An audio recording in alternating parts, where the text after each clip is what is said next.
Ladies and gentlemen, welcome to the Christmas special. Ho, ho, ho. Merry Christmas, everybody. Merry freaking Christmas.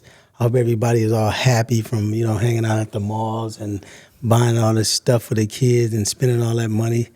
Let's have a good time now. All right, let's get after it. All right. Ladies and gentlemen, it's fridge break time. Welcome to another episode. On today's episode, we have Swift Sloan with us. Woo! AKA Santa. AKA Santa for the listeners. We got him in here as Santa. We hired him. We got him right out of the mall. That's right. Just finished the shift. And The Milwaukee Mall. Yeah. Yeah, ain't many of them left. And we got Troy, his little helper. This one. It's right here. We are very festive today. Santa and his little helper, Troy the elf, on the couch. We got us as the twins as the reindeer. I don't know, Blitzen and whatever the fuck their names are. Yeah. None of us are Rudolph. Yeah. He ran off. I'm gonna beat my dick till it's red and I'm Rudolph. No, I'm not. We don't want to see that today. Yeah, we got to keep it. Not do that. Yeah. PG-13 maybe. Yeah. And we got some fresh eggnog too. So yeah, if anyone wants the serving of eggnog, we got some here. Throw your cup over, Troy. Throw your cup over. Yeah, why not? Nice catch. Don't throw it back with the eggnog in it, though. We're all filling up. A round of eggnog. It's festive. It wouldn't be Christmas without it. You check the expiration date on that? It's last year's. 2023. Kind of green. Wait, which one is that? Was this? Okay. There you go, Swift. Don't mix these cups up. Oh, and one of them has acid in it. Yeah. I think this is Troy. Yeah, that's mine. I didn't fill them all the way up because we can always have seconds. This is just the first round. Yeah. That's PCP. Yeah. We'll find out about in 25 minutes whose has acid.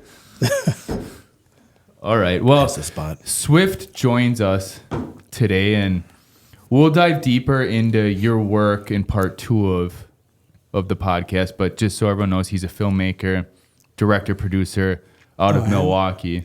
Okay. So, hell yeah. So, like I said, we'll get into that later. We should have started the whole thing with, all right, action. Yeah. That would have been fitting. Oh, yeah, there you go. A Christmas movie. Let's rewind. Billy Bob Thornton special. Yeah. That's right, yeah. So anyway, well, we're talking about festivities and everything. Start off with an easy question for everyone. What Christmas tradition do you miss the most from being a kid?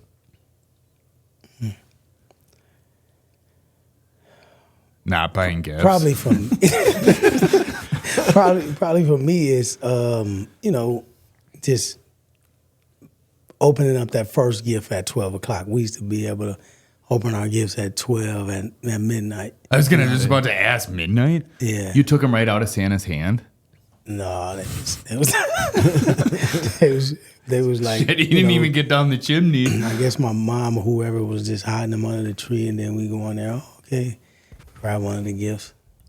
Gotcha. I do miss that. We used to get a Lego set every year to share, me and him. Still do, but used to too. Yeah. But yeah, we would look forward to that every morning. We'd start building that. We'd get them for Christmas Eve from our grandma. We'd go to her house for Christmas Eve, so we'd get up early, and then our parents would come up and tell us to go back to bed. Nice. What about you, Troy? Yeah, it was probably the opening gifts. We'd go over to family's house on Christmas Eve, and then Santa would magically come while we were gone. So we come back in the house after that, and we always opened our gifts on Christmas Eve after we were doing, the family party, whatever. So, yeah, probably that. Yeah, some good core memories there. How about you, Colt? Oh, I said my not paying for the gifts. Oh, it was probably looking forward to that, like that one Lego set that we should, like Legos. I mean, that to me, that was Christmas. I miss the breakfast, like the Christmas breakfast as a family. It was always scrambled eggs and ring bologna. Okay. And everyone sat around and ate it together. Nice. Now it's PBR and catching up on sleep. Yeah. But I remember we were so excited, growing up, and now I get what it feels like to be, an adult. Like our dad, he wasn't always ready to go. We'd always had to wait for him to get his coffee and everything, and we'd His be routine. waiting. Yeah, take a 45-minute shit. And, Don't matter if it's Christmas or not. Yeah, routine's a routine, man. That's right. Get out of the way. Move you little shits. No, it wasn't. It was kind of like that. But it is also the season of giving. Don't forget that. Oh, yeah. But you guys did bring up that, well, pretty much everyone brought up that they look forward to their gifts. Do you have a favorite gift that you remember? I do. Go ahead. It was, I was probably, I don't know, 9, 10. The aircraft carrier from G.I. Joe. Remember the big aircraft carrier was like 7 feet long? Yeah, we got, my brother and I got that one year. That was pretty cool. Well, lucky you. We got one here. Hey, break it in, guys. Let's go. Spend the rest of the episode putting it together. All them stupid fucking stickers. Yeah. Just kidding. We don't have that. How about you, Swift? Anything that you can recall? Man, you know what? I used to like, you remember Monopoly? Yeah. That probably was one. That was probably one of my top gifts. All right. Like the traditional one or a themed one? Because I know there were like Star Wars ones and the traditional regular Monopoly. I enjoyed that. I could play that shit for hours, man. Oh yeah. They taught you business. Yeah, my kids they don't really like playing it like that. You just play it by yourself. You're always the banker. Play till somebody wins. Yeah. Sit down. Let me teach you something right now. Right. No, Dad, I want to play Roblox. No, shut up. We're playing Monopoly. Roll the damn dice. You don't start it if you don't want to finish it. That's right. Yeah. Sit down. 6 hours later. They're not getting out of jail free. Nope. Hell no. And me swindling everybody out of their properties, setting the dice on the board and shit. Like, oh, what do I need to get there? Yep. A little short 10? On your end, so here's what we can do. Double fives. They're getting a business lesson and real estate. That's right. Yep. Swift's dice were always different color, loaded dice. Hey, you didn't stop on go. I don't have to. I bought the game. That's right. Exactly. Every time is go, yeah. Yep. They learned the hard way that Dad runs the house. That was back then when I bet you that what pieces were retired? Wasn't it like the iron and the shoe or something? So the one they should have retired the iron and the shoe. I hated both of them. No, everyone wanted the dog. Nobody or the race wanted car. them. Yeah. Nobody wanted them. Exactly. They're like, these are the most thrown away pieces. You came late, be like, all right, what piece do I get? Like the iron of the shoe, be like, shit, I ain't playing. Nah. No. My favorite piece was the top hat. Okay. Oh, I forgot about that too. What they should do now, instead of putting coal in kids' stockings, they should put the little iron in the shoe. It's like it's a gamble who's getting what in there. Right. All right. Yeah. How about you guys? Probably some sort of Lego set. I think the one most memorable set, and I probably can speak for both of us, when they had that big pirate ship that came out. They were running around with eye patches on because of that. We thought we were the real deal. Like Pirates of the Caribbean themed? Or no, whatever? It was like traditional pirates, like skull and crossbones and cannons. This was from the 90s, so yeah. Oh, yeah. That was probably the biggest Lego set we ever got. It was... No shit. Okay. My favorite one, my actually most memorable gift, it just feels like you become a man getting it, was a BB gun. Oh, yeah. Doing that and spending the rest of the day shooting beer cans. Shooting shot ours in the basement. In the barn, yeah. And whatever songbird flew in the yard. Yeah. that was a couple weeks later. Yeah. Did y'all ever get big wheels? Oh, come on now. Hell yeah, man. I had the Rambo one. I had the Knight Rider one. We had Batman ones. Oh, yeah, man. Oh, yeah. The black Batman ones. Yeah. We did get those for Them? Christmas. Is it? I thought they were coming back. Yeah, because I thought they were coming back the last couple of years. Nitro I'm just wondering, they probably them. got some virtual ones now. I mean, the kids don't go outside. Oh, fuck that. It's like we're going to simulate it. Put on your VR set and sit in the chair, Sit on the couch and ride your big wheels. Big wheels anymore? The hell's a big what wheel? is that? Well, imagine. Oh man. Speaking of that. That's taken away a lot of the Christmas spirit. Is the whole virtual thing. Yeah. Because kids would rather be like on an iPad now instead of getting a BB gun or a GI Joe set or Monopoly. No, they'd rather watch reaction videos of other kids opening gifts. Opening gifts, yeah. Live vicariously through them. Yeah. I mean, nothing tops the Nintendo 64 kids. So what's the point of even watching other kids? There you go. It's almost like how you watch them playing, watching somebody else playing a video game. Yep. Like, what the fuck is this? And them getting enjoyment out of it is like, what the hell? I don't get it. I will never understand. My brain will never, ever understand. Well, no wonder kids are depressed. They're not experiencing anything nowadays. Yeah. So there was a study someone was just telling me about video games that attention span has been measured with video games because the old video games, like whether you played, like I think Zelda was a big one. Oh, I saw that. That it was actually like problem solving. Yeah, you had to problem solve, and you had to go explore the whole map. Yeah, and you had to remember where everything was on the map. Because you had to start over. And in the old games didn't have autosave. You had to wait for certain points to save. But all these new games have like where they tell you where you are on the map. They let you save wherever you are. Yeah, you had to remember shit. Yep. So now they're linking that to people that game a lot, that they don't develop that part of their memory in a way. I can see that. I mean, it's their concentration and focus is so short now, man. It's like, there's no type of real action of them having to use their brains. Mm-hmm. When you talking about these video games and all that kind of stuff, the way we used to.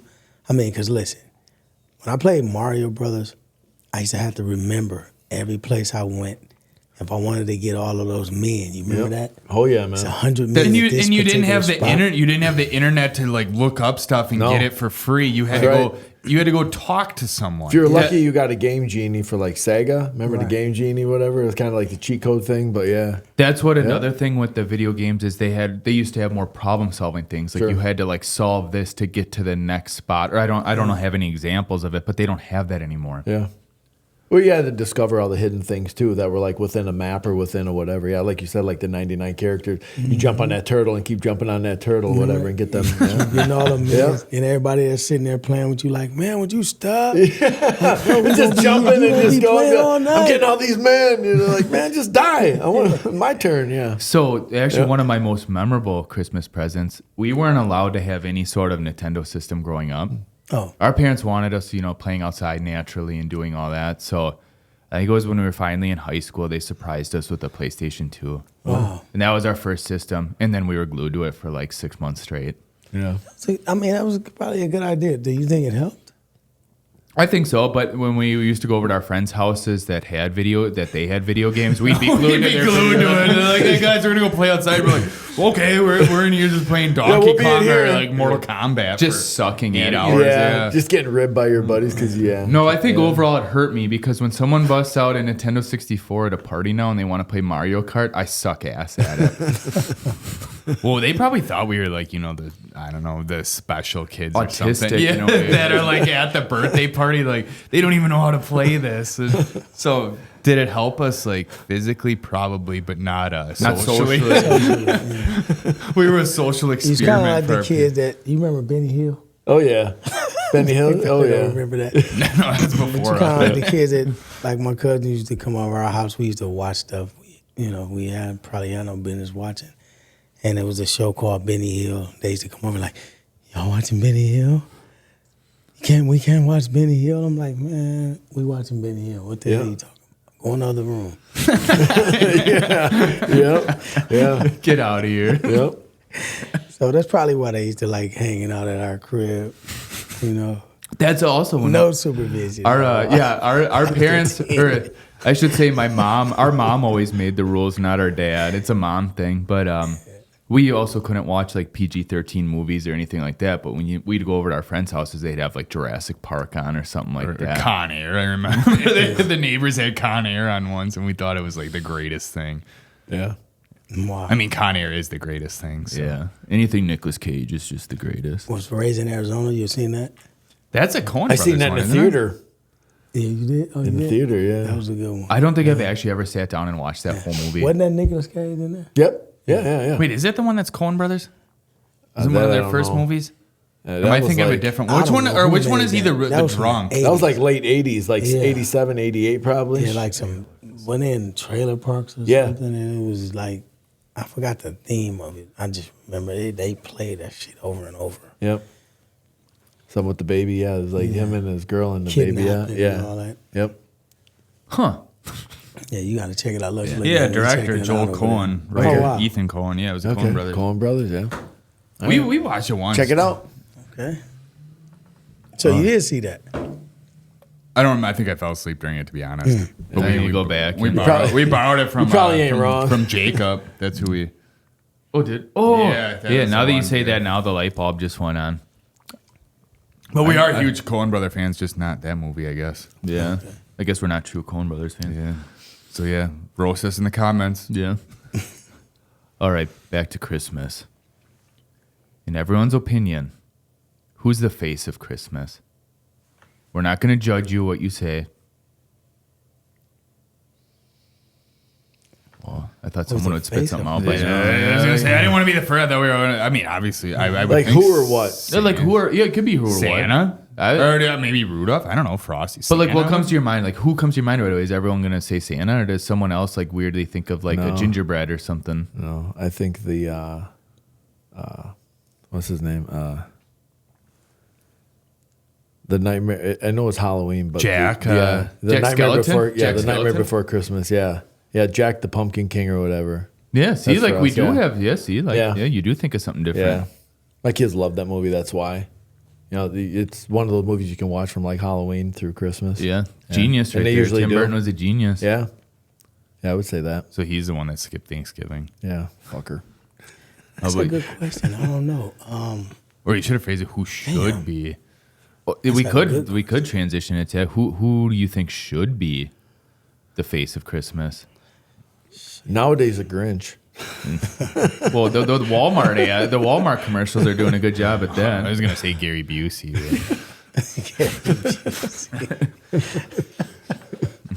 Probably. Luigi? Who Elf? You gotta play Elf. Will Ferrell. Will Ferrell. Oh. Yeah. I mean, nowadays, you know, since that Yeah, movie I don't- came out, that's what I everybody guess associates it's a Christmas staple with. now. Yeah. Mariah Carey, maybe. I'm just saying, like the Okay. popular thing. Okay. I'm not saying you, what okay. it is for me. Okay, good. Nobody else is throwing any suggestions. I said Gary I'm fishing. Busey. I can't pinpoint. I'm fishing here. I'm fishing. Because when you say who the face of Christmas, I would have to say me. I'm the one paying for this shit. Oh, see, there it is. Yeah. See, we want a different. That's Yeah, right. you looked outside the box with that, Yeah. and that's it. I'll go remember- Jesus. Yeah. Because when you say that, I just That's- picture myself That's boring. I'll go walking around Jesus. looking for all these gifts.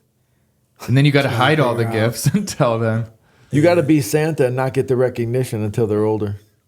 Yeah. I remember seeing. I saw a reel once where this Bogus. guy's going around Try and that he's with like these trying to kids. wrap everything in the kitchen for his wife, like the food blender in the house, and he's wrapping like the kitchen table. 'Cause he's like, "Cause I bought it." That's right. Yeah. He's like, "I got to remind her what." Bought it, and it's old, like 5 years old. Yeah. Yeah. Like, Shit I that's bought been in the how house about I since they just moved put a in. bow on the whole outside of the house? That's right, Fuck yeah. it. There you go, too. Yep. It's a lot of wrapping paper. Have any of you guys ever bought a car for your whatever, for any family member, significant other, anything for Christmas? You know how the commercials they always show it? It's like, well, I don't know a that's- single person that has ever done that. That I haven't done. No. With my luck, it'd be the wrong color. It's like they get a car for Christmas. She'd be like, That's red? Really? Be like, fuck. Yeah. non-returnable. Yeah. You know what? I seen a video on Instagram like that. I was just looking like, I can't believe this shit. And the guy bought her a Wagoneer, and her face was, she was facing like away from him, away from the vehicle. And then he turned her around. He was like, look, gave her the keys. She looked at it. She was like, that's not a Cadillac. See, it's that whole concept. Dude, hey, the man looked so hurt, man. I'm just looking like, bro, I just wanted to find the man and say, is you good, man? Like, that That was crazy though. Yeah. That's exactly the reason I don't where's get my the- wife a car. What'd you say? I said that's the exact reason I don't get a car for Christmas. Yeah. I mean, it's ridiculous. You know, it's like, come on. The man bought you a brand new truck. It's free. Yeah. Yeah. It's like, well, who cares what it is? The only thing I wouldn't take is probably like a smart car or something. Oh. Those look gay. Yeah, and you can fit them under the tree. So. Yeah, maybe we should. Yeah, we should Especially promote the little ones. Yeah, Like that's the one door on the one side. Yeah, that's what. Yeah, Just look like some shit Jeff Bezos would drive. He's the only one that'll fit in it. No, the old Jeff Bezos before he got buff. Okay, yeah. yeah. He's buff now. Yeah. Yeah. Yeah, man. Laura Sanchez got him together, man. I live under a rock, so Yeah, he been doing push-ups. He been doing something. we fucking owns the world. So he can get what he wants. He probably told his Alexis like, make me buff, and All right. Working out in his sleep. all right. What is the best Christmas movie? A Christmas Story, hands down. Okay. Now, why? Man, Ralphie, the guy, remember when he beat up the bully?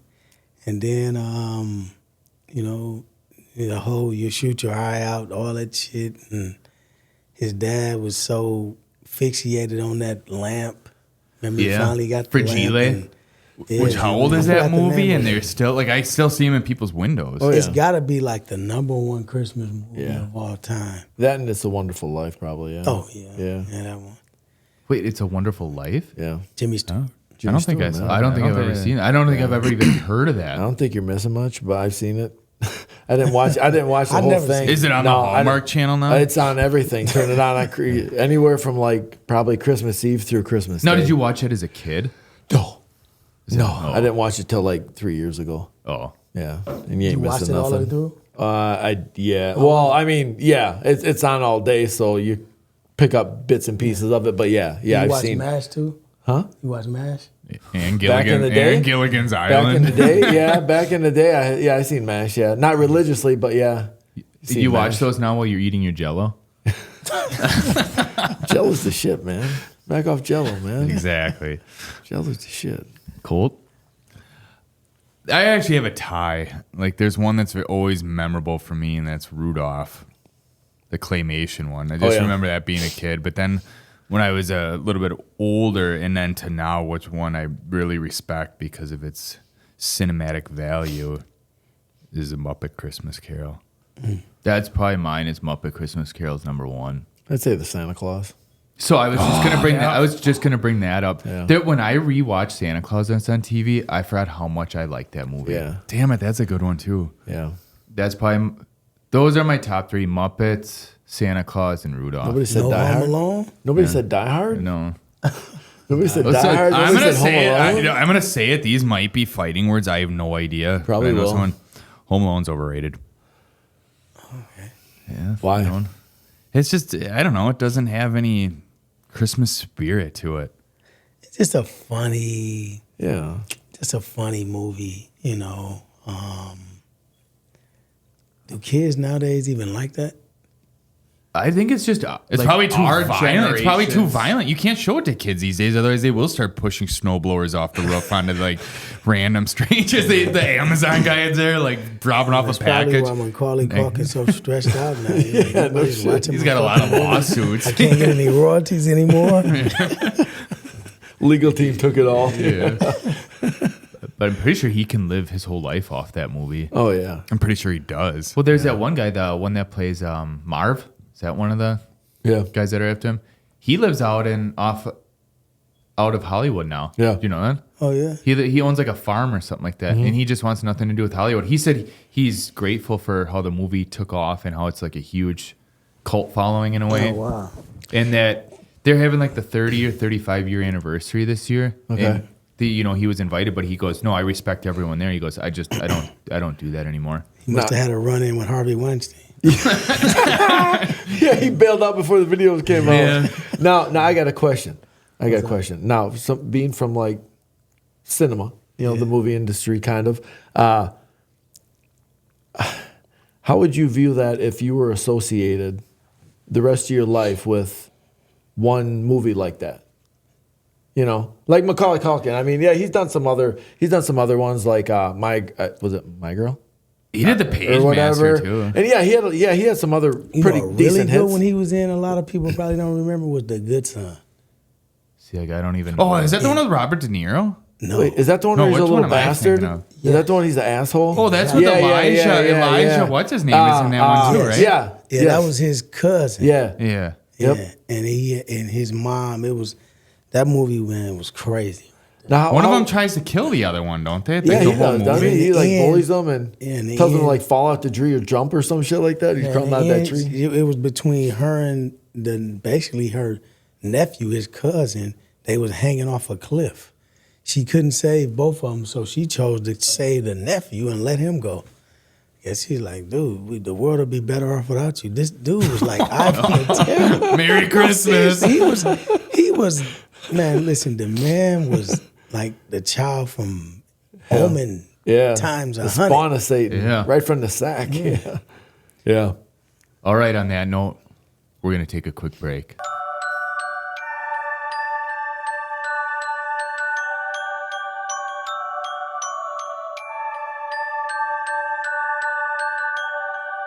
And we're back.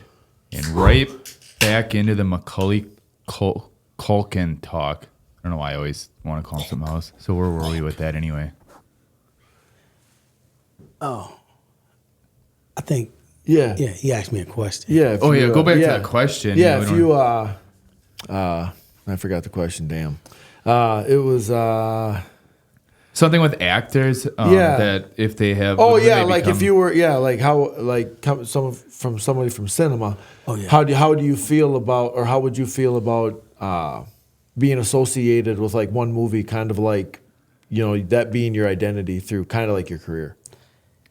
It depends on how big the check is. That's true. Got him. No, for real. Listen, so I think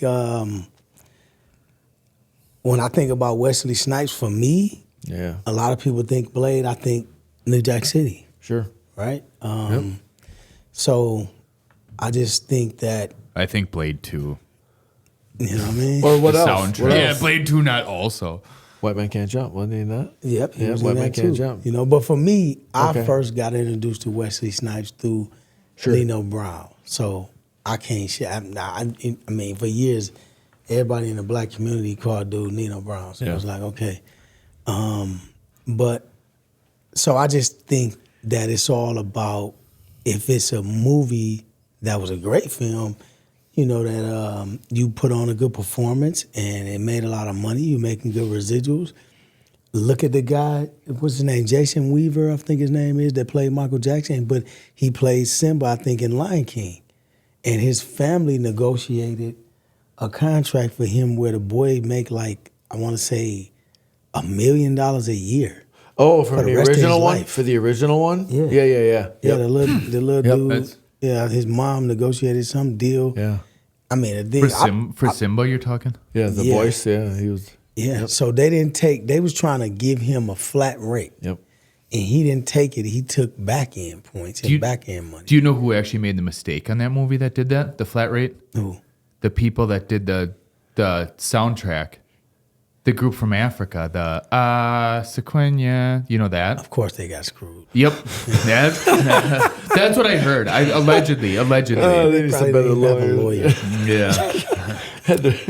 I think it was one of those. Like, representative and that was it. like they had a one-time payment, but like when you think of the Lion King, you think of that song. Yeah, and maybe Elton John too. But like Sure. But that's the thing. Like that was what made Lion King, the movie. That song did it. Yeah. So, I mean, again, I just think that it's all about what, Sure. you know, did it propel your career? Did it take you to the next level? Did it secure you for a certain amount of time or for the rest of your life? Sure. I don't mind being typecast or, you know, put in a certain box if I can capitalize off of that, because you got to understand that even if you're put in a box, if you control your imagery, you can always change that. Yep. Like, look at Robert De Niro. for years he was typecast as the gangster actor.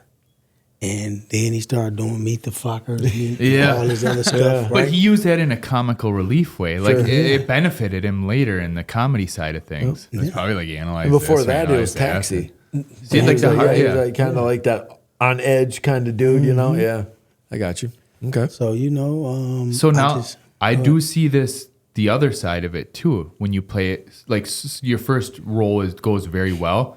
There's two roles where it's a disadvantage. If you play a villain so well your first time, you're always cast as a villain then. Yeah. You can never outdo it. The other side that I see, if you play someone that's gay very well, people are going to think you're gay in real life. Okay. You can't escape that. Gotcha. Well, I think if you play somebody gay really well, you probably is gay. You probably. There's a whole only lot of one acting other. there. There's only like one other role. Your ultimate role is Elton John. Then. That ain't acting. That's a lifestyle. Yeah, that's called a documentary. No, speaking of cinema and acting, good at that. You know your That's right. movies. Yeah. You know the industry. Yeah. Would you consider Die Hard a Christmas movie?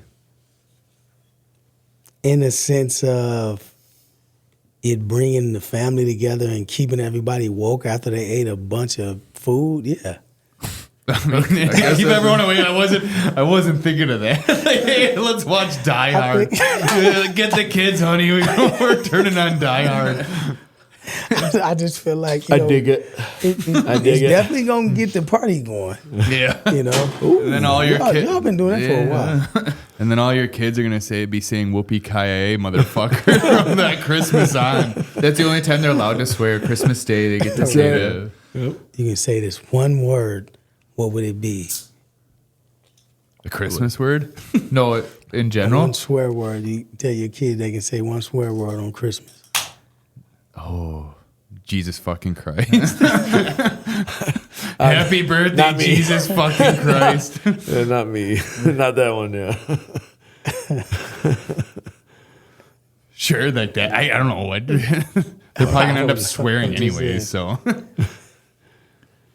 All right. Well, we already brought up movies with you, so this is part 2. So we can dive into a little bit about you. Oh, okay. Do you have a favorite movie? Man, my favorite movie of all time is The Godfather.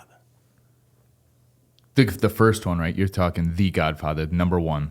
Number 1 and then number 2. So that Is your second favorite? no. He just. I bet I could guess your third favorite movie. Steel Magnolias. The Lion King. Did he Land take Before New York? Time No. 3. You said it takes New York. A Diddy Christmas special. Diddy Christmas. Deck these halls. Everyone's on the naughty list. No, but it would have to be The Godfather first. Number 2, well, I said 1 and 2 was like, because I like them both, but, 1. And my second favorite movie would have to be, I gotta say Malcolm X. Okay. I think that they did a good job of telling that story. Denzel did a good job of playing Malcolm. Who directed that? Spike Lee. Okay. Yep.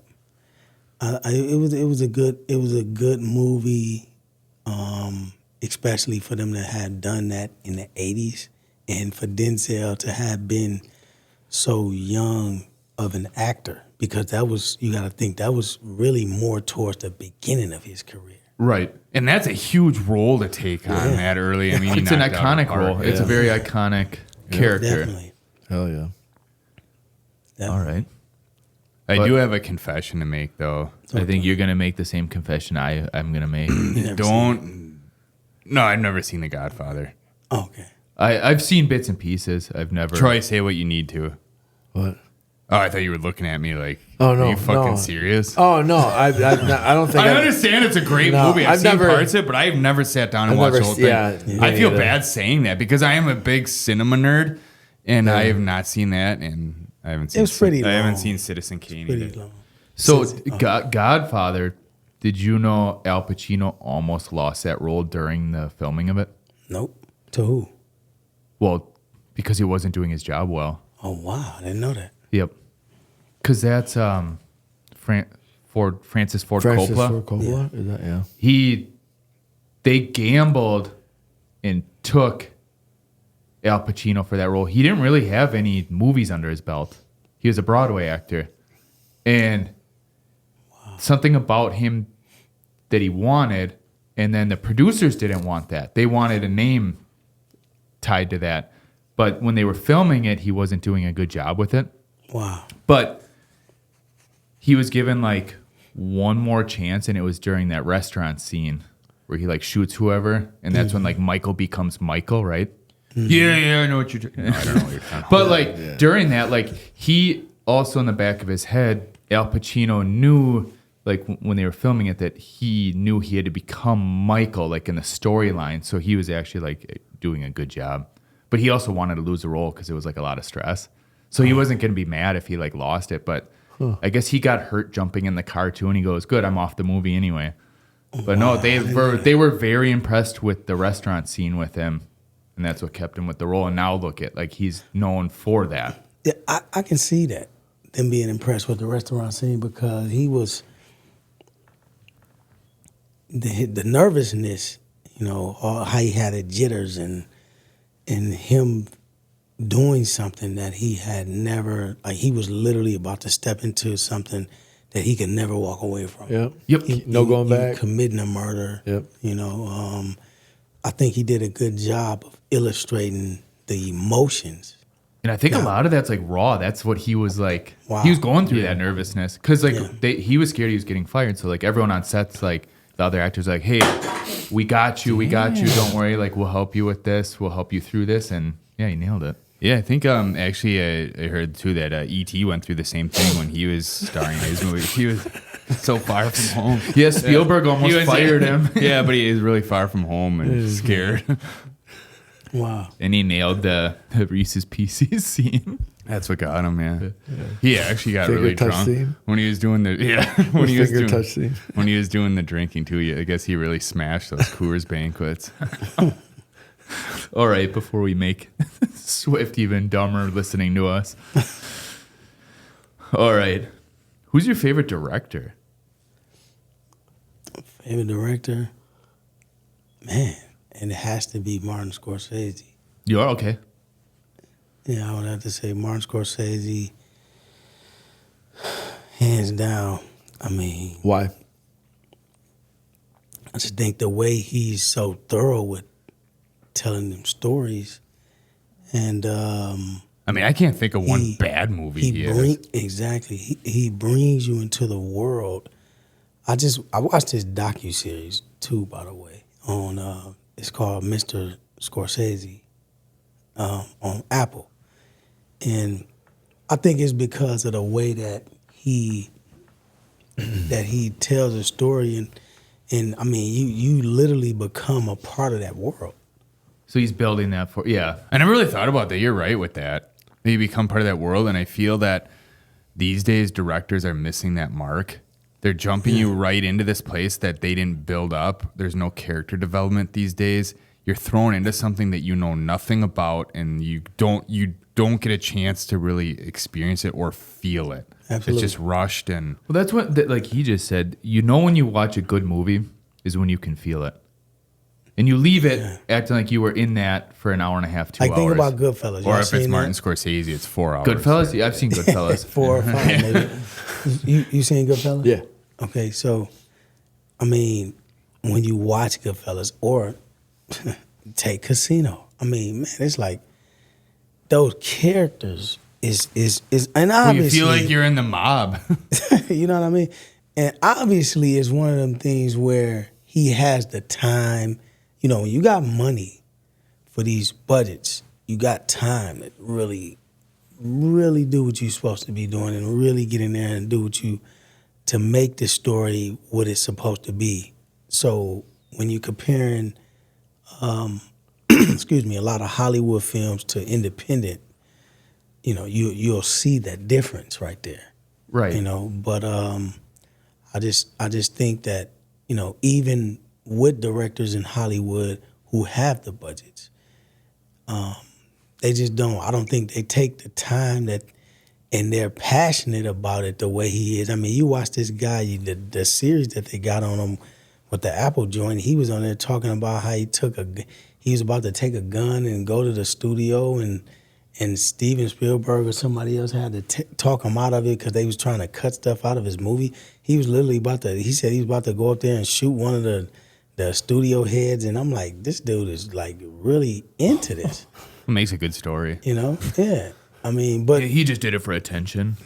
Well, that's what William H. Macy didn't. William H. Macy he got cast in whatchamacallit, Fargo, or he threatened to kill one of the Coen brothers' dogs. Yep.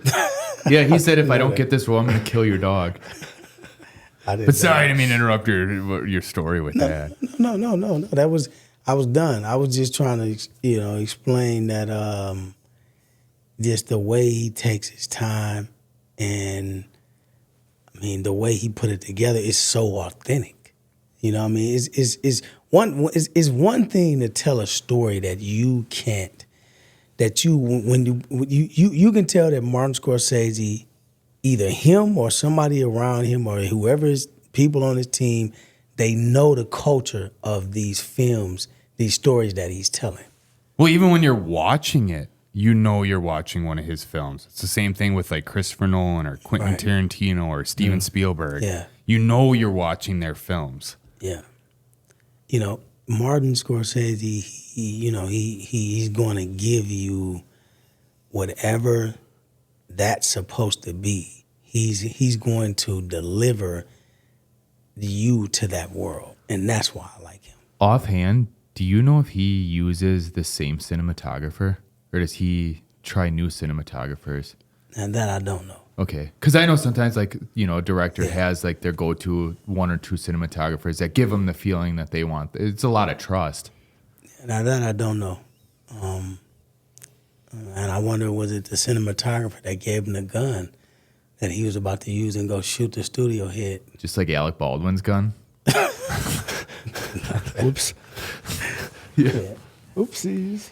But I do know from Martin Scorsese, from him now, I don't need to test it out. If you put a guy's head in a vice, his eye will come out.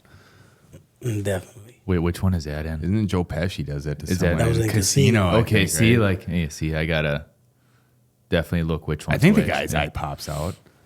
Which one has the pencil? I think it or did the too. pen?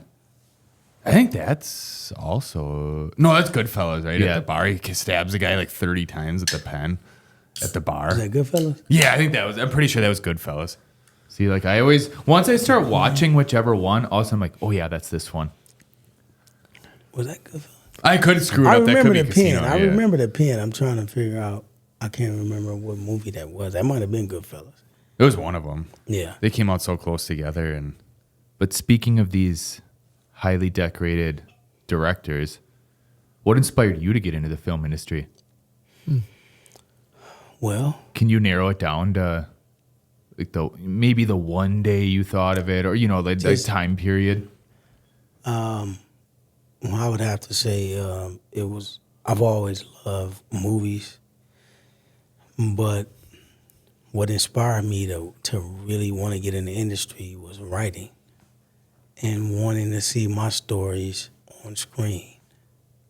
So that transition from pretty much paper, computer to the screen. Yeah. so It you were just- writing scripts then? No, Or were you books. Just books? Yeah. What started with books? Yes, I started writing books. So my first 3 movies are based on the first 3 installments of Circumstances are based on my first 3 books. Okay. And now, how old were you with? I was in my mid to late 20s. Okay. Yeah. Well, that's commitment, because when I was in my mid to late 20s, I think I was still getting shit-faced at bars and stuff like that. Ended up face down in a ditch somewhere Yeah. or something. Not thinking about books. Well, I was just at a place where, I was really trying to hone in on something that I wanted to do. And, when you want something bad enough, you focus hard enough Strictly on it. on... If you're determined It's gonna happen. And just writing is as a writer, when you're writing these things, you visualize it, and you become you become so immersed into the story. For me, to where it's like I could see every detail. I'm talking about all the way down to the person in the corner who just dropped something on the floor when the main protagonist might have came into a bar. He dropped something on the floor, and you look back to see what was that. You know what I mean? It's like just every small detail. Now, do you ever have trouble, like let's say when you're in that scene in your head, getting that to paper? All the time. It's called, I believe what do they call it?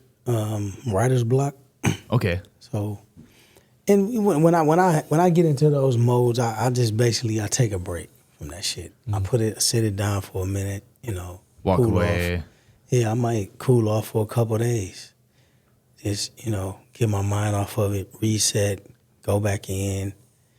Because to write a story, you have to believe in it. You have to become part of it. You have to get in the world like Martin Scorsese. Yeah, and you can't fake it. You can't cut corners. No. So with the writing, for me, I gotta feel it. Like I can't just, if I don't feel something, like I'm writing a couple of different things right now, and I'm in the middle of, I've rewritten one of them about, I don't want to tell y'all which one that is, because when y'all see it, you might look at it and be like, okay, I see why he rewrote this. This shit's still trash. Or it just ends at a cliffhanger. maybe we won't be that harsh a critics. I'm joking. But I rewrote it like probably I'm on like the third revision right now. Do you think sometimes you're your feel worst enemy though? Like you're striving for perfection when, if you handed it to one of us and we looked at it and be like, oh, this is fucking awesome, man. And then you're like, nah, I gotta redo this. Yeah. And to your point, the screwy part about it is what I've noticed with a lot of filmmakers is that's what stops them from being successful. When you get caught up too much in the art. I think we talked about that a little earlier. When you get caught up in it to the point to where it doesn't allow you to just appreciate who you are. Exactly. Just do it. Like you're doing it for a reason. Just keep going forward with it. Don't second guess it. Go with your gut. And now, are you a type of person, you only have one project going on at once, like you're writing one project, or do you have multiple projects? I'm always writing multiple projects. Okay. And sometimes I might, like, I have projects right now that I started writing 4 or 5 years ago, and I put this one movie down to the side because I just I didn't feel like it was time. So then you revisit these things and you go back, like when I have free time and downtime. Okay, I might not be shooting nothing right now. Okay, what do I want to brush up on? And if I don't feel the script still, or if I feel like the universe ain't brought enough to me where I can go back in there and my world and my audience isn't asking for that story, I might not give it to them. Okay. I go off of, what am I feeling, but definitely I'm always working on and writing at least 2 to 3 different projects at a time. Okay. Would you say that's your strength in the filmmaking process, is the writing, or do you view that producing, directing, or even acting is more of your strength? I would say my greatest strength to me is producing. Okay. My greatest. But I think I'm pretty good at all of them. I mean, that's not me being cocky or nothing, but you got to believe in yourself. Well, then your shit. Well, you're confident. That's confidence. I don't view that as arrogance at all. Especially meeting you today in person, talking to you, even looking at your stuff online, I don't see arrogance at all. Well, I appreciate that. I see a passionate man. And I see Santa sitting next to me. Yeah, we want to stay on the nice list. So I'll tell you Don't like screw this, that up. man. When y'all initially hit me up and was like, this is the theme, I'm like, You know, I mean, you the first guy that got me out with a costume on. Right on. Oh no, for the view, we're gonna actually cut that part out. We're gonna be like, he came here dressed like that. Well, just so y'all know, they forced me to do this, and I'm telling my story in 30 years. But you have to do it dressed as Santa. Right? We need you to have a book open. Yeah. All right, we're gonna take another break right there and get back to Swift's story.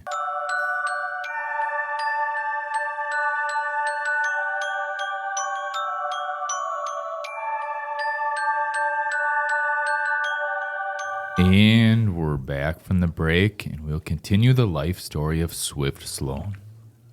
Dun, dun, dun. Well, maybe this feels like behind the music or something for you. That's what I was trying to do, but I think I hit like a Dateline. We don't need to see him on Dateline. Sir, have a seat on that couch over there. Yeah. You're more than welcome to leave through the door, but there's officers out there waiting for you. Not there. Yeah, that's the last thing you want to hear someone say is, my name's Chris Hansen. Right through a window, gone.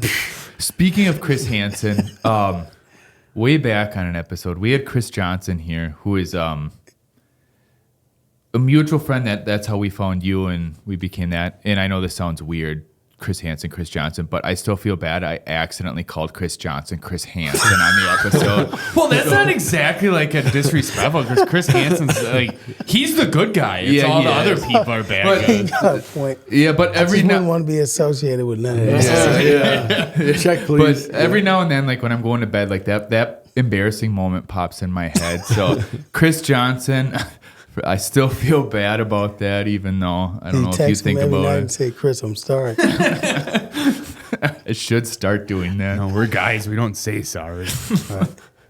All right. Back to Swift's story, not anything with Chris Hansen. All right. I guess an easy question that you probably get asked a lot. What's your favorite behind-the-scenes moment you've ever had while filmmaking? And this could count when you're younger, even if you like were farting around with a camera or something like that. And you literally farted behind the scenes. Oh, man. Like, it doesn't have to be on like a professional set or anything like that. Yeah, well, it was so many, but it would have to be, damn. And one of them was when we shot Circumstances 4. And we were down by the river on Third and Juno, I believe that was it. Is that Juno? No, that's 3rd and State Street. And there's a part in there where Mir Flores and Steve Piper, who plays, he played what agent? I forgot, Bender. Okay. They was shooting the scene on the river, and these guys kept walking. Now listen, it's like 3, 4, like damn near 4 o'clock in the morning. Everybody's cold out. We just trying to get this shot done because we had to relocate from another location that we had. We had to scrap the scene and go shoot like 5 scenes at So this is it location. like guerrilla style, or how are you doing Yeah, it? this all guerrilla, yeah. Okay. So we had to scrap all these scenes that we shot because the lighting or something. I forgot what the fuck they said. But we get over here and these dudes keep walking past. So the cinematographer, his name is Zeke. He's the gaffer, you know, he do a lot of stuff. And he was like, he told the one dude, he said, can you just stop walking past here? We're trying to shoot the movie. So he just standing in the back of the camera like this looking. And so Zeke asked him, he said, hey, I'm going to ask you one last time. You want to take a swim in the river right there? And the guy looked at him and said, only if you're going to take one with me. No. Hey, man, it was the funniest moment. I ain't going to tell y'all what happened after that. But They got married and lived happily ever after. no, it wasn't on that type of vibe. Okay. Oh, okay. It was Someone swam. on some, Martin Scorsese shit. Oh, that's. I took it the wrong way. Sorry, I thought you had like some. Yeah. Never mind. It was on some. Everybody was irritated. You know what I mean? And It's the end, like, probably dude, end of get the 3 hell in the out morning. way. But isn't it crazy though? Like when we film some like dumb shit sometimes, and random people get in the background, but it's pretty obvious when you can see people with a camera, and you would think people would just kind of go the other way or just let it happen, go around or something. Yeah. But no, people like have to walk in the middle of it, and they like look at the camera the whole time, and they're just like walking by and like, hey, you fucking see it? Like, yeah. Get the fuck out of here! Like, it's like you time traveled and showed up like during the cavemen, and like you have this big camera, and they're huh? Like, what are you guys doing? And then it'll be like a lady. It'll be like a lady with her husband or something. What do you think they're filming? I would just keyword filming. Yeah. Get the fuck out of the way. I would just say the same thing every time. Gay porn. No one's gonna stick around for gay porn. Yeah. So that means one of us had to start on. So that right there was pretty. It was it was intense because everybody was tired. Yeah. You know what I'm saying? Yeah, sure. And they came over there, walking over there at the last minute. It's like, bro, come on, man. Can we get this shit done? Everyone gets kind of testy or punchy. Yeah. They just want to get home, get some sleep or do whatever. That's when you're ready to serve nice fresh knuckle sandwiches. And right, at 4 a.m. Yeah. Fuck out of here, man. No, along with that, do you have like a worst behind the scenes moment? Like that you would rate? It was that too. Yeah, that probably was best and worst. Do you remember any like god awful things that like went like anything that went absolutely wrong that you couldn't help and you had to just we're done? The camera broke or you know what? I've had some moments, but God has blessed us in that regard because I ain't. Oh, wait a minute. Don't speak too soon. Backtrack a little bit. Backtrack. Let me not speak too soon because I forgot. So we shot Let Me Be season 2, and the unit that we was using off of Airbnb, this joint had bed bugs in it. Oh. So we had already shot, we was already in there for 2 hours. I mean, we done unpacked all the equipment, all kind of stuff, man. And a couple of the actors looked in the beds in the back rooms, and they was like, "It's bed bugs in here." And then we looked in another area, and there was some more. So anyway, we had to, get all that together. Everybody frantic-y and spraying shit, and then we lost a day behind that. So if anybody know anything about that, you talking about a day. That means pushing your thousands of dollars. Yep. You're talking about. The next week you were shooting a documentary on that Airbnb. On how the Airbnb owner got his ass whooped. No, I'm joking. But it went swimming in the river. I'm joking. But yeah, so that probably was the worst. But being a producer, y'all know this, man. You gotta iron all that stuff out, and you gotta move around it. So we was able to do that.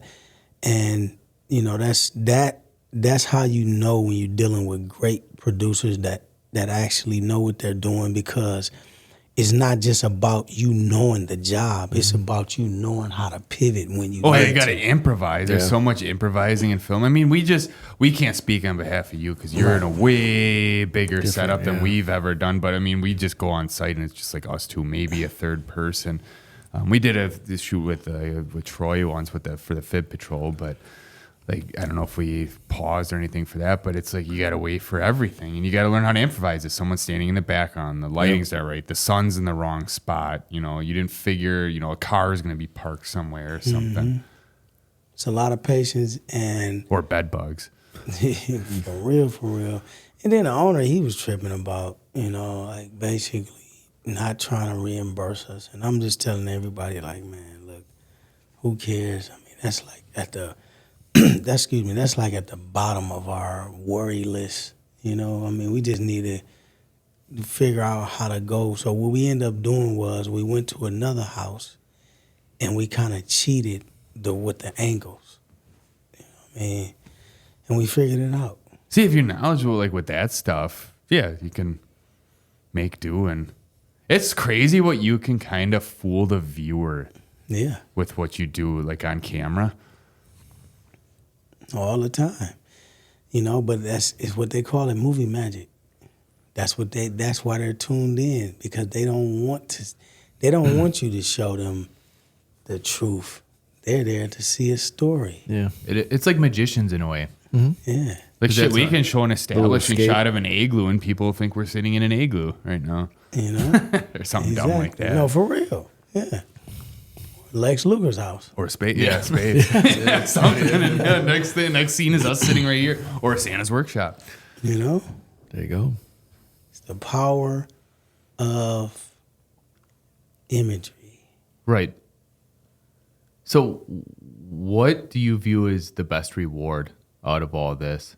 And I'm not saying like money or anything, unless money is, but like at the end of the day, what's most rewarding to you?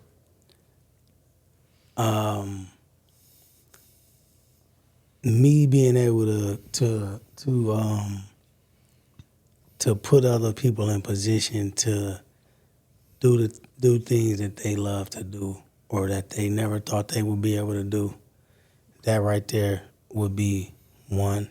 Now, I like when that. you say that, are you referring to like the people on your crew and set, or are you talking about inspiring too. people? Well, you know, it would be people on the crew and also some of the actors. You know, we've worked with actors where the first time they ever been in a movie was when they worked with us, and now they're off doing movies on networks, BT and different places. So Now, do you view, and I mean this in a good way, are you a challenging director / producer? Like, do you put them out of their comfort zone in a good way? And Well- your expectations are a little bit more than like, you don't keep them in a comfort zone because, you know, if you stay in your comfort zone, how are you going to better yourself? Are you a person that helps get them out of that? Yeah, well, I would say that I am, but I'm also very big on casting the right person for that. Gotcha. Because I feel like that's not really the director's or the producer's job. I think that when I cast you for something, you being an actor and being a professional, you should know what I want. So there's But- trust there's trust Yeah. goes both ways. You know, but when we're working with a lot of young actors, then you know we try to get them, we try to help them through the process of, you know, of understanding these characters and their emotions and what the tone of the scene is and all that kind of stuff, because you know that's a lot to remember in that moment. Like people think, you know, you just see these people, oh well, everybody hits you up, oh put me in a Tubi movie, whatever that's supposed to be, right? What's a Tubi movie? But you know, you hear people and everybody think they can act, but what they don't understand is it's not just you delivering words, but you're delivering the words, you're delivering body language, you're delivering eye contact, you're delivering timing, you're delivering all of the emotions. It's so many things that go on in that scene that you have to embody. And you got to do it multiple times. Bingo. You might have to do it and let's look at this camera. Let's look over here. Let's get the close up. So, you know, a lot of people we deal with that are experienced, we don't necessarily have to deal with that, you know, but when you I don't want to say curating, but when you are nurturing young actors, you know, a lot of times you have to be patient with them. So is it safe to say when you're casting roles, you don't give a shit about their number of followers on social media platforms? Not necessarily, because yeah, I'm gonna say this. It depends on what role they're playing, and it Okay. depends on what type of followers they got. Gotcha. Right? I just know there's this big thing in Hollywood. You know, Oh, like yeah, yeah. Ethan Hawke and his daughter are very outspoken that like they're kind of pissed at directors for focusing on Yeah, 'cause that. it seems like Yeah, they're I just don't- plugging people in Yeah. just to get Yeah. likes over making a quality film. So that's where I was kind of taking it, like, you know, the new Hollywood way. Right. Well, I feel you because, and what to your point, what I'll say is, a lot of people get it misconfused when you see people with a lot of followers and you think automatically that that's gonna translate to eyeballs. But the thing is, what type of followers do they have? Okay. Do they have followers that want to see them in movies? Do they have followers that want to see them do anything? Do they have followers that are like diehard followers that are following? I see. Well, yeah, because if you get one that has like loyal followers, yeah, for acting, then it's like saying? you just got that many more people to watch your thing. So because but again, that's not the overall goal. It's not the followers, it's the delivery. But we also have to always keep in mind the platform that we're on. So when you're saying that you have actors, because we've tried this, we've put actors from different people that might have huge followings on BET or whatever else, and then we try them out with some of our films on some of the platforms we own, and people really don't take to them like that. So you have to understand your audience, where you're delivering this film to. You gotta understand those analytics and those demographics. That makes sense. Yeah. Because all of them are different. You know what I mean? Every platform is different. And you might have some people that they have a huge fan base on this particular platform, and it might be advantageous for you as a producer to attach them to this project. Now, are you the one searching for that, or do you have a casting crew that originally does the initial search?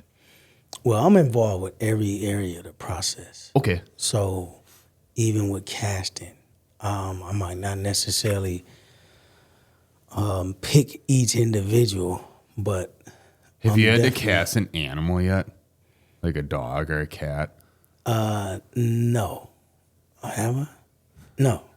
Okay, because I heard that can be a real pain in the ass for some directors. Like some will say, like, I'll never work with cats again. No, I haven't had to do that one yet. We've had animals in our films, I don't think it was casting for those. I don't think it was on purpose. Just walked into the scene. That's actually the scene he was talking about before. That person that showed up at like 4 a.m. It was actually like a stray dog. It was a dog, yeah. Right. Yeah. How do you feel about Muppets? You ever have to cast a Can Muppet? they be controlled? I don't think so. Yeah. No, that's just a dumb question. All right. But we have 2 final questions in just this part that I want to make sure I ask you. Number 1, what inspires you to keep moving forward? Because I guessing that there's days where you get too busy and everyone contemplates, is this really for me? How much longer can I keep doing this?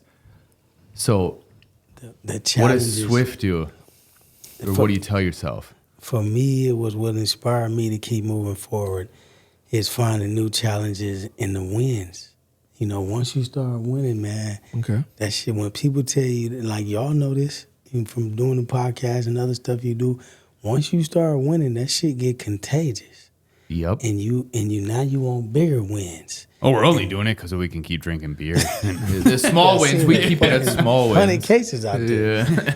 No, but you know. But what seriously, I get what you're saying with that. I mean? Yeah. It's the wins, man. That's what keeps you grinding in a way to get to the next win, the next win, the next win, the bigger win, I should say, the next bigger one. It's and that's the beauty in doing anything that you're doing, especially when you going in and you betting kind of blindly on something, right? You just going off of this is what I want to do. There's no data to support whether you're gonna win or not. And then when you do, it's just that much more special. You dig? Yeah. That's the scary part too, though. You don't know. You don't know what You the don't end know. result is. Because you could make the greatest thing in your mind, and everyone else could think it's the worst thing, Absolutely. Yeah. or vice versa. And then what do you? But so let me ask you this: if you make that and everybody else think it's not really okay, then what do you do in that situation? You beat yourself up. You move on and go to the next thing. You figure out what did you do in that moment or in whatever that thing was that people didn't like. You go back and study your audience. Dissect it a little You bit. know what I mean? It's like, it's beauty in that too, because that's when you can really get some understanding on what you're doing and who you targeting.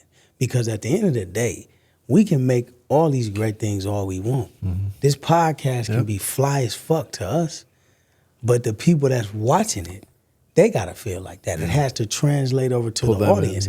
So once, it's just like when you see these podcasters, everybody's chasing these moments of all of these, what is it, the over dramatizations or the drama and the beefs and all that, right? Yeah, they doing that because with their audience, their analytics and their numbers is going up. So I guess it's all on you. If you lose, you can look at that and say, okay, how do I stay true to what I want to do? Because obviously if you're telling a story, I'm hoping you told a story that you believed in. So if you told a story you believed in, how can you continue to do what you want to do and deliver it in a way where your audience can digest it? Right. That's like a way to compare that is, say, a really good football team 1 week gets their asses kicked. They missed their mark somewhere. How do you fix that? You start dissecting it. Where did we go wrong? You could break anything down to a chess match, pretty much. You start dissecting it, or you go get Deion Sanders. Yeah, that too. Yeah, he can act too, I guess. So yeah, he can fix anything. I hate his kids though. According to him, yeah. His kids aren't. I just view that they don't earn. Are they talented? Yes, they are. Are they annoying? Yes, they are. Well, he was annoying. Yeah, that's true too. Speaking of kids, yeah, it goes right into the next question. This probably is a very important question. What is the number one advice that you would give young filmmakers through what you've learned, or something you would correct and look back at yourself when you were younger?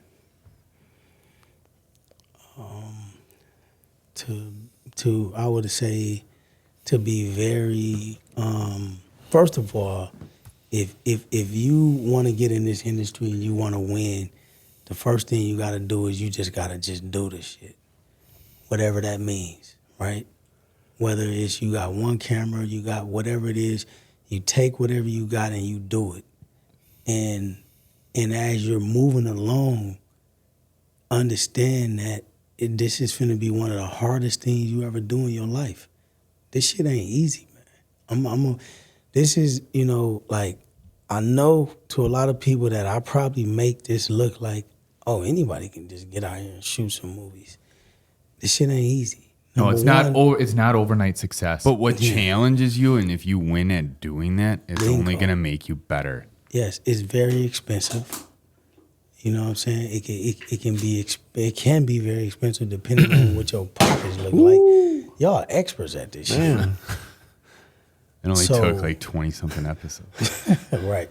Finally. So you got that, and then you got the fact that any independent, you're working with minimum resources. Yeah. But through all of that, what we can understand is that you can still win in that. So if you gonna seek out to do this and you for real about it, you go tap in with somebody who you like, who work you like. Go watch whatever platform your best platform is that you like movies, and go find some movies on there that you enjoy, your favorite movies on there, and go figure out who made these movies, if this is the style you want. Yeah, and go be find inspired. out who the director is and the producers, and study these motherfuckers. That's what I learned that from a YouTuber probably 10 years ago. They said part of the learning process is putting the time aside to actually dissect and watch other people's things. Closer. You got to. That's why. Listen, you have to. So check this out. I don't know if y'all watched that series yet. The Reckoning. No. But one thing they said, the people on there they was talking about with Diddy, they said he studied Death Row. He studied them. He studied when they came out with that song. I think Tupac had a song called, what was that big song he had? Was it I Get Around? Yeah. One of them. They said he studied it, literally studied every chord, all that. See, and that's in the music industry. So you got to do the same thing. You have to go find films. And I'm not trying to tell folks to go emulate what the next man is doing. I'm not saying that. No, don't copy. You can be inspired. Bingo.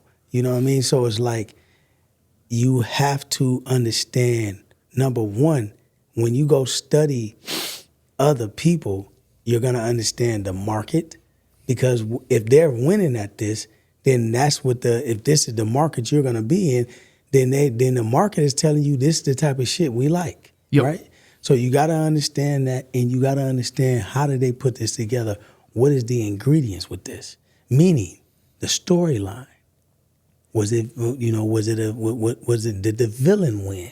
Yeah. Did the hero win? Is it a romance? Is it female driven? Is it male driven? What breaks this story down? Gotcha. That makes sense. So this is what I do this all the time. When I see cats get a big hit, in this space, the first thing I want to do is, I want to understand what is it about this movie that everybody likes so much. I think your bigger question, I think that you're actually asking yourself, why? Bingo. Why does it work? And here's the thing: a lot of filmmakers, they're not business savvy. Yep. That's one thing that I have in my favor is that I'm not just, I hate using the word creative because I feel like I'm a part of this new wave, whatever. I don't know. Let me shut the fuck up. But, we didn't say that. What I'm saying is when I look at these films, I have an eye to understand the creative side of it and the business side. And a lot of people that make movies, a lot of them are more artsy. You know what I'm saying? You have to have a combination of both. Yeah, they're the ones that have a certain vision, and then maybe they succeed in their head, but because then I'm gonna tell you no one else something. can see it. Bingo. And guess what? Those cats right there, it reminds me of the Talib Kweli's, the Mos Defs, the De La Souls, and a lot of other people in the industry of music. Now, they made great music, right? But their music only caught the attention of a certain audience. Yeah. So how could you become a Talib Kweli, but on a larger scale? Now, I didn't bring it. I mean, I don't want to I hope people out there don't be like, oh, he's talking about Talib Kweli. No, I'm just saying, I'm laying it out there to show you the difference between a Talib Kweli and a Nas. Right. See, the difference to me is he wasn't quite a Talib Kweli, but him and Talib Kweli, they had a lot of the same formula in terms of messaging with their music. They're good. They're storytellers. Yeah, you know what I mean. But the difference with Nas is he understood his audience, and he also understood that the broader audience, he could speak to a broader audience if he talked about, if he added more of a street element to his story that people understood. So it's like, that's just to say that's one example. My point of what I'm saying is, if everything is all about the art, then you're gonna miss the business. And that's something that I would tell all young aspiring filmmakers.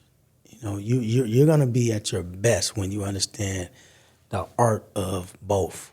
Yeah, you can do the artistic side, but also have the business mindset in a way. Absolutely, especially in a world where everything is geared towards the independent now in terms of people, where the independents are more apt to thrive on their own now. So it's like, a lot of times back in the days, a lot of artists, they didn't necessarily need to understand. Well, people should always understand business, but they didn't necessarily need to understand business to get these films done. Right. Yep.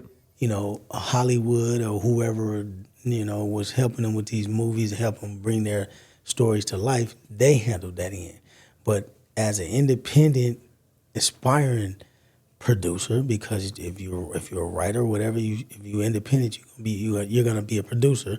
You need to understand business, because to be a producer is to be a businessman. I guess I never really looked at it like that, but yeah, it makes sense. Like both of y'all producers. You're business people. Oh, we don't even know. We didn't even know that. All three of y'all. Yeah. Right? Two of them. Well, we know Or what one Troy. person, We know what Troy wants for Christmas. Well, anyway, we're gonna take a break right there. Okay. We'll be right back.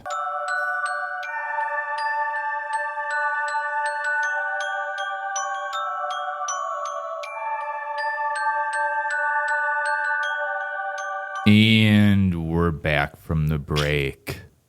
Well, thank you for that. That opened our eyes with some things that we weren't even aware of, especially with filmmaking with you, especially the business side. But speaking of the business side, you are now in part 3. And that means we have a little game / imagination time. Okay. Or business plan. That too. It could be a business plan. However you want to view this. Since we know you've created shows on Tubi, now it's time to get back into the Christmas spirit and create a Christmas show on Tubi. Since you've done a great job, I gotta make sure I get this right, because this is directly from IMDb. Ooh. Your work is celebrated for its authenticity, cultural relevance, and high production value, all achieved on the independent scale. Let's go. So I think that works hand in hand with a reality show in Milwaukee with Santa's Workshop. How would you start it? Santa's Workshop, where's it based? I think it would be, where would it be based at, and what is the purpose? I would base it at 3rd Street Market Hall. Is that like, I'm not 100% familiar with it. Is that like a third ward? Is that some kind of older? It's downtown Milwaukee, old Grand Avenue Theater, thriving business thing. Put it in there. Is it very industrial feeling? Like old? I'm talking about like More- old industrial, not It's like. more of a youthful vibe, Yeah. community. Mm-hmm. So you familiar with it? Yeah. Right? Yeah. Sorry. The part where they're talking about wanting to close down the freeway there and make it like so the freeway don't run through there anymore, and make it like all like pedestrian and like parks and stuff down there. I believe so. Yeah. So what you're saying is the elves could walk to and from work? That's right. That's how. Yes. Okay. Absolutely. Yeah. Or they could take the train or whatever that thing's called. Put it right there. Downtown. You can talk to the people. The monorail? The monorail. Yeah, you can talk to the people. You know, get some ideas. At the local First-hand local bar. accounts of what they want for Christmas. Yeah. Yeah. just sitting down Yeah. with the local Stop at a couple patrons. vape and- shops. So this would fit right in with the youth. Oh yeah. Yep. Yeah. Some of that K2 or whatever it is. Is that still a thing? I don't know. Stay away from that, kid. Yeah. You'll end up on Santa's naughty list. Yeah. Yeah. In the hospital. Yeah. But now to keep this going on Tubi, we need drama. How about it's a reality show? So you know there's like these mafia shows, like the Amish Mafia. Oh, that's a John- thing. Yeah, you ever see that? Like it's not. I don't know what. Oh yeah, they have like the Amish Mafia. Yeah, that one. And then yeah, it's like the it's things you Mormon don't. wives. Yeah, like they don't expect like the mafia in the Amish community, but somehow there is some sort of there's like weapons dealing and all that. I don't know if it's all staged or whatever. We want that. We want that. We want Santa to be a weapons dealer. Yeah, we want Santa. They're not saying that. Yeah, but where could we bring this drama in? I think you bring the drama in where they're all trying to deliver to get these toys all constructed and delivered, and maybe you bring it in also where everyone's is obviously there are different people have different thoughts about what's good and bad in this world today, right? Yep. So when you're talking about who can get toys and who's been naughty, who's been nice, there's a big debate about what's, we have some of the elves looking at social media accounts and they're watching people's social medias and saying what's appropriate and what's not. And then, you have dramas with the elves because half of them believe in Maybe allowing these people to have freedom of expression in this day and age, and the other ones don't. Gee, I never. Well, This you're is getting just like deep. Well, I think we got the right writer for this. Start writing that book. It's almost like the elves had to distinguish between the good spanking and the bad spanking. Yeah. So you're saying some it- of the elves think Diddy is good and some of them think Diddy is bad? Exactly the difference between good spanking and bad spanking. Some of them feel as though they're looking at certain posts, certain pictures, what's appropriate, what's not. And, we could even break it down and have some of them be on different sides of the table. Sure. Oh, so this could be a whole thing, a confrontation in Santa's workshop, like if the elves have meetings, let's say, in the conference room. Yeah. Or it could interview. Yeah, it could be like a reality TV. Yeah, it goes to them then, individually and says, I can't believe, Benjamin thinks that, this person should be on the good list. I don't think they're on the bad. Like blah blah blah. Like Exactly. They're arguing, throwing elf shoes at each other. Yeah. throwing half painted birdhouses too. And Spiking Egg Nog. oh yeah, they could have one spike, maybe one sleeping with Mrs. Claus. Yeah, there we go. somebody get And mad. that was a drama I was kind Drama. of thinking. Yeah, maybe one Plot twist. Maybe one or two, maybe even 3 elves are sleeping with Mrs. Claus. And Maybe somebody visiting throw some and- eggnog in another one's face. Yeah. Now, here's a classic reality show for you. Then a fight break out. Yep. right. You're typical. It has to fit that. And then Every- Troy had and to then come it's and break it up, and they beat his ass. Yeah. That's right, yeah. Wait, they beat Pepper- Troy's ass or Troy beats their ass? No, they beat my pepper It's like spraying 5 enough. of 'em. Then they take Whoop over. his ass. Pepper spraying the taser ain't enough. They whoop his Next ass thing you and know- make him sniff that stuff that I was sniffing. Put like 10 of those up to his nose. Smelling salts. We weren't Yes, smelling yes. anything Yeah, else. Yes, smelling salts. We don't want the yes. listeners to think we are snorting. For the other record, stuff. Yeah, like yes, snow smelling or salts, anything. yes. It was salt. Yeah. Yeah, it's a white Christmas. Yeah. Now let's say we get into season 2, and I think we need to start out right away with huge controversy. I think Santa accidentally delivers a gun to a kid in their stocking. Is it on accident? Yeah, on Was it his gun? accident. Yeah, we don't know, but Well, Santa I denies. got it. Listen, this is what happens. Wrong house. Santa's in the hood, and he takes his gun with him because people, he in the hood, they trying to rob him.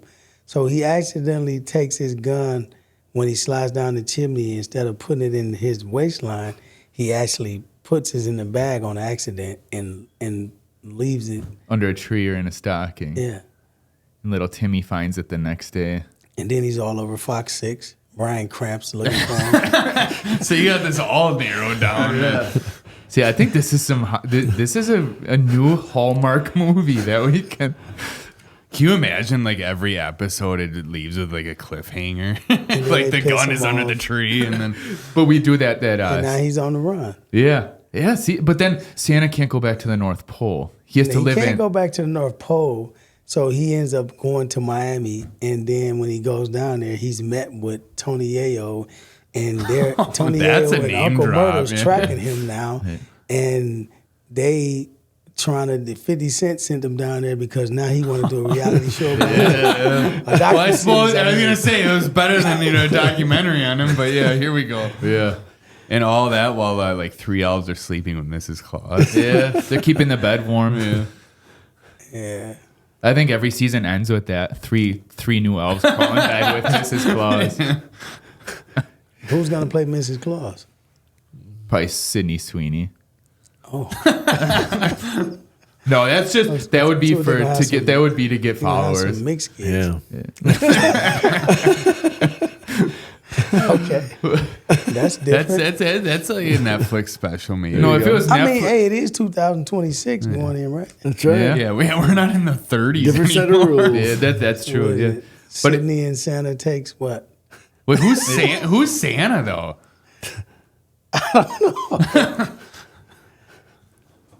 Actually, it yes, would it be never me. released it.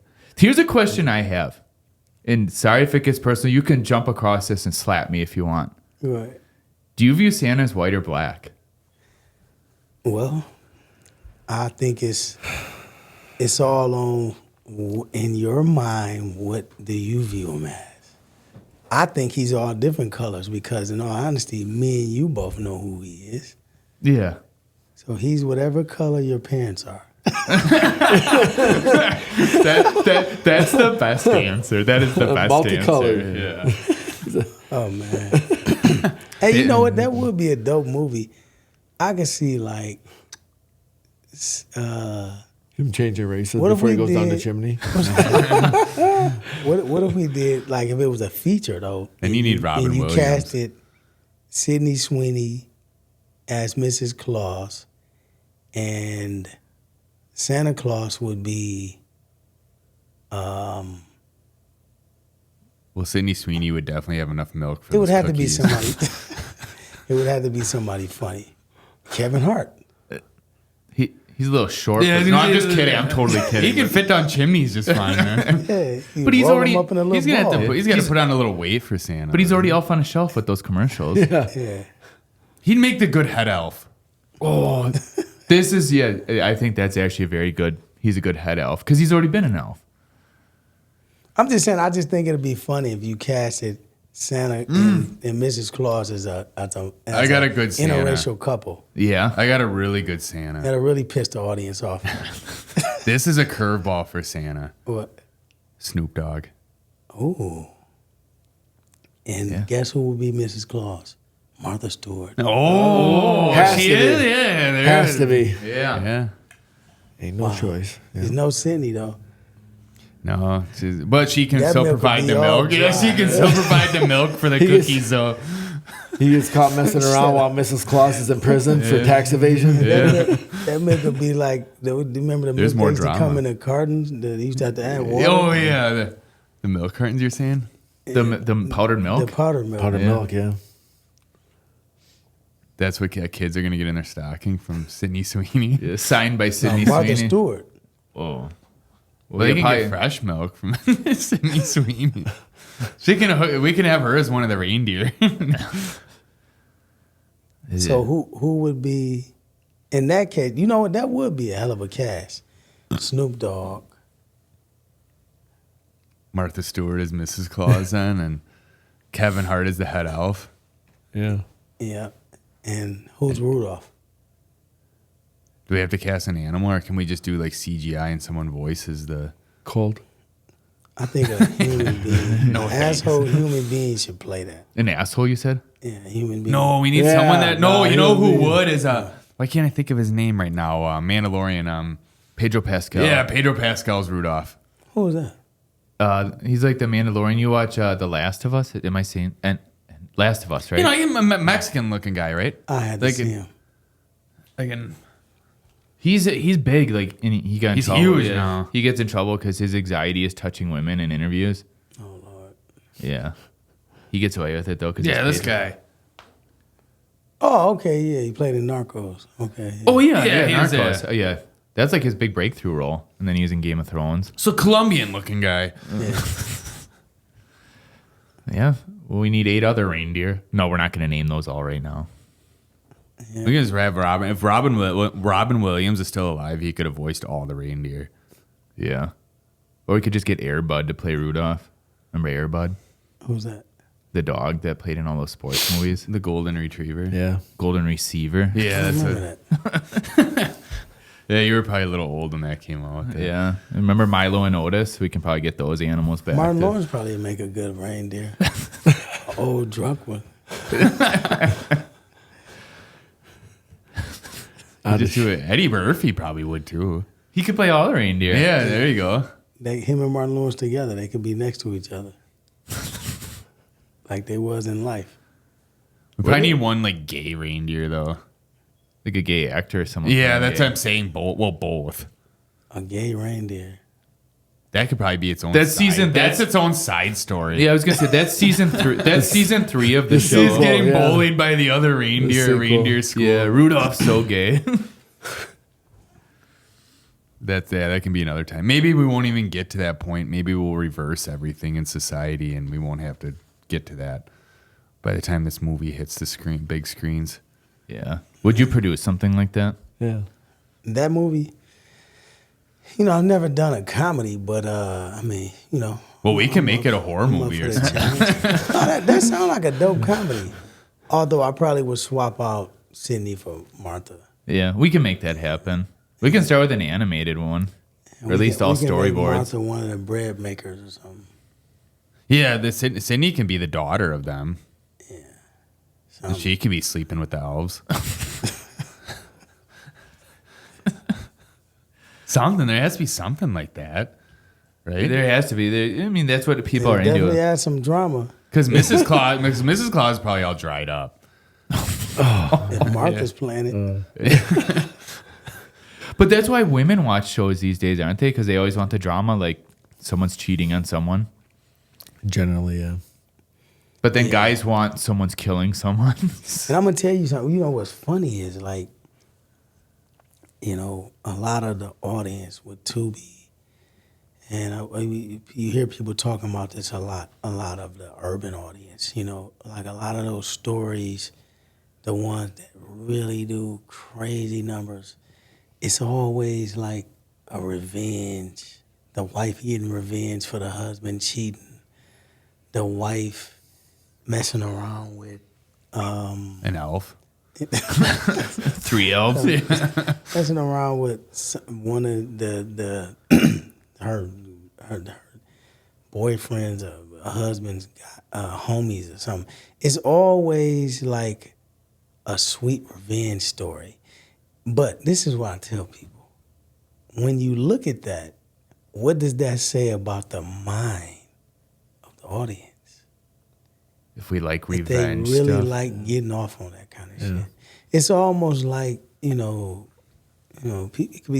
They want revenge in real you know how life. they say it's like, you know what I mean? You know how they say like behind every joke is always some truth.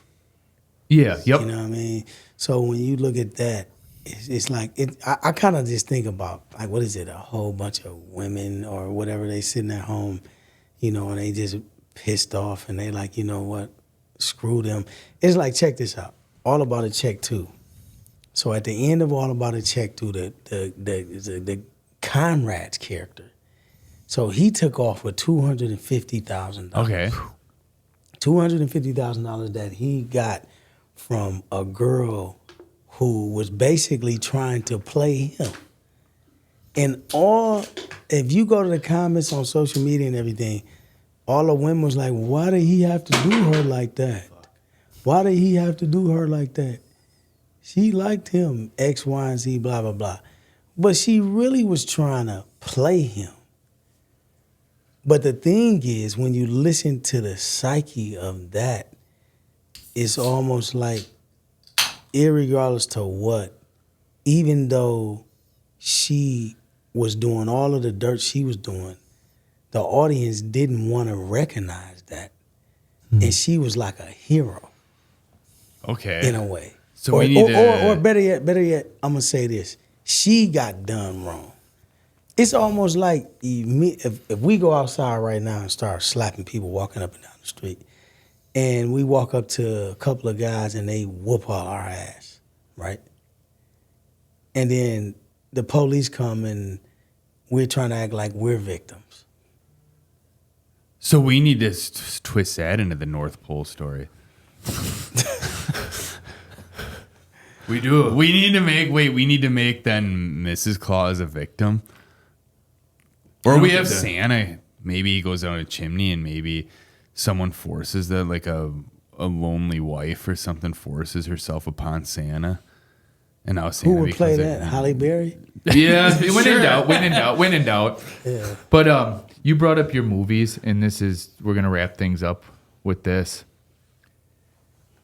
So the movie's a done deal, though. We're gonna make this movie with him this year. The North Side Pole. That'd be a good one right there. Yeah. But 2 things with your movies. Number 1, if someone were to start watching your movies or shows, where would you tell them to start? Where would I tell them to start? Watch Family Code. Okay. Then Family Code? Family Code. And then All About a Check 1 and 2. And All About a Check 1 and 2 or Let Me Be Season 1. I would say those. Because I think they embody a lot. You know, Family Code had a lot of good messages in it. And, yeah. Okay. I would say Family Code. Okay. And then second part of this, do you have anything in the works right now? Yeah, we got a bunch of stuff in the works. But now just I'm saying, like, has anything started? Are hot. Yeah, I know there's pre-production. Okay. Is anything in middle of production, like filming or anything? Well, yeah, I think we got that Christmas movie. Right now, what we have in post is it's a documentary entitled Line 43. Okay. Yeah, and it's about the history of redlining, and particularly in Milwaukee, but we're also touching on a national scale with Richard Rothstein. He's the author of The Color of Law and Just Cause, 2 best-selling novels. And we also have Andre Perry, who's with the Brookings Institute. So this is a little something different for us. This is an impact piece, and that's in post-production. And cameras will be going up again, top of 26. Okay. That's good to hear. Good to hear. Yeah. All right. Well, we want to thank you for your time, Swift. And your knowledge. Like, there's a lot that the listeners didn't get to hear what he told us before we started shooting, and we appreciate that. For sure. Yeah, thanks, man. And we're going to talk more off the camera. For sure. So, and we also want to say Merry Christmas to all the listeners and viewers out there. Merry Christmas. And where can people reach you or find you? Social media, Swift Sloan and Swift Motion Pictures. And you can also... And IMDb. Ramon Sloan. Instagram, Swift Sloan. And our website, swiftmotionpictures.com. Hell yeah. All right. Thank you, everyone. Yep. Be sure to like, subscribe, follow, whatever you need to do. And be sure to catch us next time as we go rescue Ja Rule from the North Pole.